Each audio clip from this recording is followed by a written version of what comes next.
তাহলে আমাদের এখানে কিন্তু স্ট্রোক পেশেন্টের চিকিৎসা হয়। তাহলে এই স্ট্রোক পেশেন্টের যে চিকিৎসার ব্যবস্থা, এর জন্য চাই কি একজন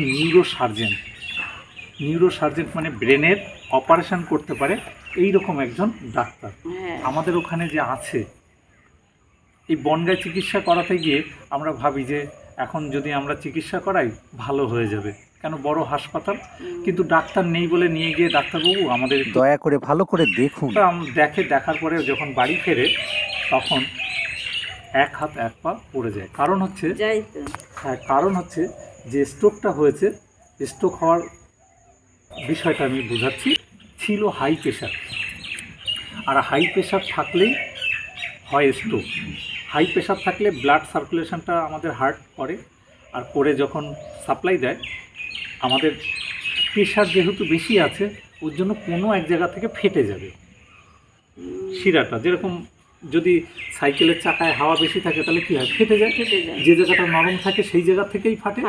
তাহলে ওই যে আমাদের যে ব্রেনের ওখানে শিরাগুলো থাকে নরম সূক্ষ্ম শিরা, উপশিরা, ওখান থেকে একটা ফেটে যায়। তো যদি খুব ছোট্ট একটা শিরা ফাটে সেক্ষেত্রে বলা হয় হ্যামারেজ স্ট্রোক, কিন্তু মিনি।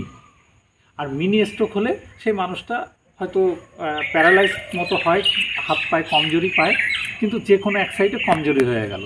কিন্তু ওইটা যদি একটু বেশি পরিমাণে রক্ত জমে যায় তাহলে সেই রক্তটা কী করতে হবে, বের করতে হবে। এই সব জায়গা কিন্তু সেই ডাক্তার নেই যে রক্তটা বের করার জন্য। আমাদের ওখানে আছে। এই যে রক্তটা বের করার জন্য প্রাথমিক অবস্থায় দেখবে কি যে স্ট্রোক হয়েছে লক্ষণ দেখে বুঝে ফেলবে। বোঝার পরে কি করবে, একটা সিটি স্ক্যান করবে। আমাদের ওখানে সিটি স্ক্যান মেশিন আছে, 1200 টাকা লাগে সিটি স্ক্যান করতে। দিন রাত্রি 24 ঘন্টা খোলা থাকে। তো সিটি স্ক্যানটা করার পরে দেখতে পাবে যে কোথায় স্ট্রোক হয়েছে। স্টিমিক স্ট্রোক হয়েছে না হ্যামারেজ। স্টিমিক মানে কোথাও যদি চর্বি জমে ব্লক হয়ে যায়, পাইপ মানে আমাদের শিরা ধমনী, ওটা যদি বন্ধ হয়ে যায় তাহলে ব্লাড সার্কুলেশন হবে না। আর যদি ছিঁড়ে যায় তাহলেও ব্লাড সার্কুলেশন যাবে না। তাহলে যদি ছিঁড়ে যায় তাহলে বলা হয় হ্যামারেজ। আর হ্যামারেজ স্ট্রোক হলে রক্তটা বের করে ফেলতে হবে। আর না বের করলে কি হবে, যেরকম রক্তটা পচে যাবে, পেকে যাবে, ওখান থেকে আমার এক সাইডে বসে যাবে, বিভিন্ন রকম অঙ্গ প্রত্যঙ্গ এক সাইড কাজ করবে না।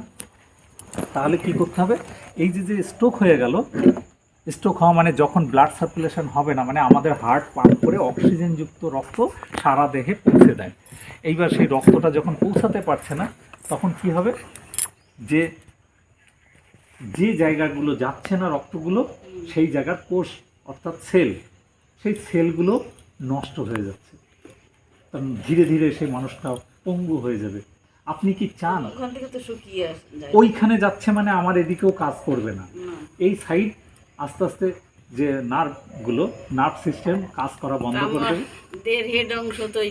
হ্যাঁ, তাহলে এই জিনিসটা আপনি কি এর আগে এত সুন্দর করে কোথাও থেকে বুঝতে পেরেছেন? না, সেগুলি এইভাবে কেউ এসে কিংবা কেউ ওইভাবে যুক্তি সংক্রান্ত দিয়ে। তাহলে আমাদের যখনই হাই প্রেশার হবে তখন কি করা উচিত? আমাদের করা উচিত একটা ভালো হার্টের ডাক্তার দেখানো, যাতে আমার হার্টটার স্পিডটা কম হয় বা প্রেশারটা কম হয়। যদি আমি কমাতে না পারি তাহলে কি হবে, হাই প্রেশারের জন্য কি হবে, স্ট্রোক হয়ে যাবে, মানে ব্রেনের ভিতরে দিয়ে শিরা ছিটে যাবে। তাহলে এই যখনই হাই প্রেশার থেকেই হয়। হ্যাঁ হয়, আপনি আজকে জানলেন। এইবার যখনই হাই প্রেশার থাকবে তখন আমাদের ওখানে যাবেন ট্রিটমেন্ট হতে। আমাদের এই হাসপাতালটা উত্তর 24 পরগনা জেলার ভিতরে বারাসাতের ভিতরে সব থেকে বড় হাসপাতাল, যেটা এ ক্যাটাগরি।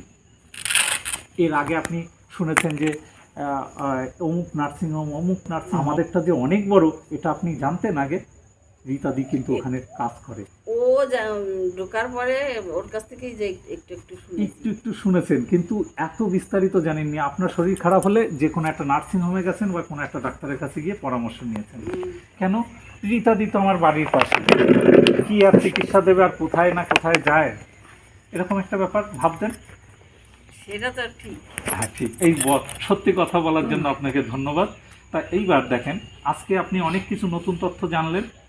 এটা মানুষের আচ্ছা, আমি যখনই বললাম যে বড় মাপের হাসপাতাল, এখানে স্বাস্থ্যসাথীতে সব থেকে বেশি কাজ হয় আমাদের ওখানে হ্যাঁ, আইসিইউ যে ব্যবস্থা, মানে মানুষ যখন স্ট্রোক হবে বা হার্ট অ্যাটাক করবে তখন কিন্তু আইসিইউতে রাখতে হবে, নালে মারা যাবে পেশেন্ট। ওইখানে রেখে ট্রিটমেন্ট করতে হবে। মানে আমার যে অক্সিজেনটা তৈরি করা আছে ওখানে, আমাদের যে পালস রেট তৈরি করার দরকার, সেটা সব ভেন্টিলেশন, আইসিইউ, মনিটর সব দিয়ে রেডি করা আছে। তো এই জায়গাটা যদি থাকা হয়, রেখে চিকিৎসা করা হয়, মানুষটা কিন্তু আর মারা যাবে না। আপনি কি জানতেন এর আগে? না, ওই সব ব্যাপারে অত কিছু জানতেন না, অথচ আপনি একজন আইসিডিএস কর্মী হিসাবে কাজ করছেন, এত একটা সমাজের ভিতরে ঘুরছেন, কত মানুষের কত সুবিধা অসুবিধায় তার পাশে দাঁড়াচ্ছেন, অনেক পরামর্শ দিচ্ছেন। আজকে একটা নতুন তথ্য জানছেন যে এরকম এই হলে এইরকম জায়গা বনগা, হাবড়া, বারাসাতে হয় না, একটা ভালো জায়গা যেতে হবে, আরজিকর বা কোথাও, বা আমাদের ওইখানটায় যে হয়, এই তথ্যটা দেবেন। এবং এই চিকিৎসাটা স্বাস্থ্যসাথীতে হয়, কিন্তু আপনার তবুও 10-15 হাজার টাকা খরচ হয়ে যাবে পরীক্ষা নিরীক্ষা, ওষুধের জন্য। আপনার যে অপারেশনটা করার জন্য ওটা স্বাস্থ্যসাথীতে হবে। এই যে পেজ মেকার বা স্টেন বসানোর জন্য, আপনি পেজ মেকারের কথা শুনেছেন, 4-5 লাখ টাকা, কত শুনেছেন? 10-12 লাখ টাকাও লাগে শুনেছেন। মাত্র 500 টাকা ভিজিটের বিনিময়ে সুপার স্পেশালিটি ব্রেনের সার্জেন এবং হার্টের সার্জেন ডাক্তার দেখাতে এই পারবেন। চিকিৎসার ব্যবস্থাটা করে দিতে পারবো। দীর্ঘদিনের অভিজ্ঞ সুদক্ষ কার্ডিওলজি সার্জেন ডাক্তার মাত্র 5 থেকে 6 হাজার টাকার মধ্যে পেসমেকার বা স্টেন স্বাস্থ্যসাথী কার্ডের মাধ্যমে বসিয়ে দেবেন মাত্র 3 দিনের মধ্যে। এই যে 3 দিনের মধ্যে স্বাস্থ্যসাথী কার্ডের মাধ্যমে, 5-6 হাজারের মধ্যে, হ্যাঁ 5-6 হাজার টাকার মধ্যে 3 দিনের মধ্যে আপনাকে পেজ মেকার লাগিয়ে দেবো। আজও পর্যন্ত কোথাও শুনেছেন এই তথ্যটা? আরজি করে কটা বেড আছে? মাত্র 8টা বেড আছে। আমাদের এখানে আছে কটা বেড জানেন? 24টা। মানে ওরকম আরজি করে 3 গুণ বেশি এই চিকিৎসা করতে পারে। আইসিইউতে এত বেড থাকে? আমাদের ওখানে আছে। আমাদের তো আইসিইউতে তো 8টা 10টার বেশি থাকে না। হ্যাঁ, আপনি জানেন, তার জন্য আমি বলছি যে আমাদের এখানে যে এই যে বেড সংখ্যা কটা, 24টা, মানে 3 গুণ বেশি আরজি করের থেকে। আপনারা গুগলে সার্চ করবেন, পেয়ে যাবেন। তাহলে যেখানটায় স্বাস্থ্যসাথী কার্ডের চিকিৎসার ব্যবস্থা আছে। জিএনআরসি হাসপাতালের প্রতিষ্ঠাতা ডক্টর নোবেল চন্দ্র বরা। খুব ভালো লেগেছে। এতক্ষণ আপনাদের সঙ্গে ছিলাম আমি অমরকৃষ্ণ তালুকদার। জিএনআরসি সুপার স্পেশালিটি হাসপাতালের সঙ্গে থাকার জন্য সকলকে অসংখ্য ধন্যবাদ। ঠোঁট জোড়া লাগানোর জন্য কোনো টাকা লাগে না। বিশেষ দ্রষ্টব্য, পশ্চিমবঙ্গ সরকারের হেলথ কার্ড ক্যাশলেস চিকিৎসার ব্যবস্থা আছে। এছাড়া সমস্ত রকম মেডিকেল ইন্স্যুরেন্স ক্যাশলেস চিকিৎসা পরিষেবা পাওয়া যায়। ধন্যবাদ।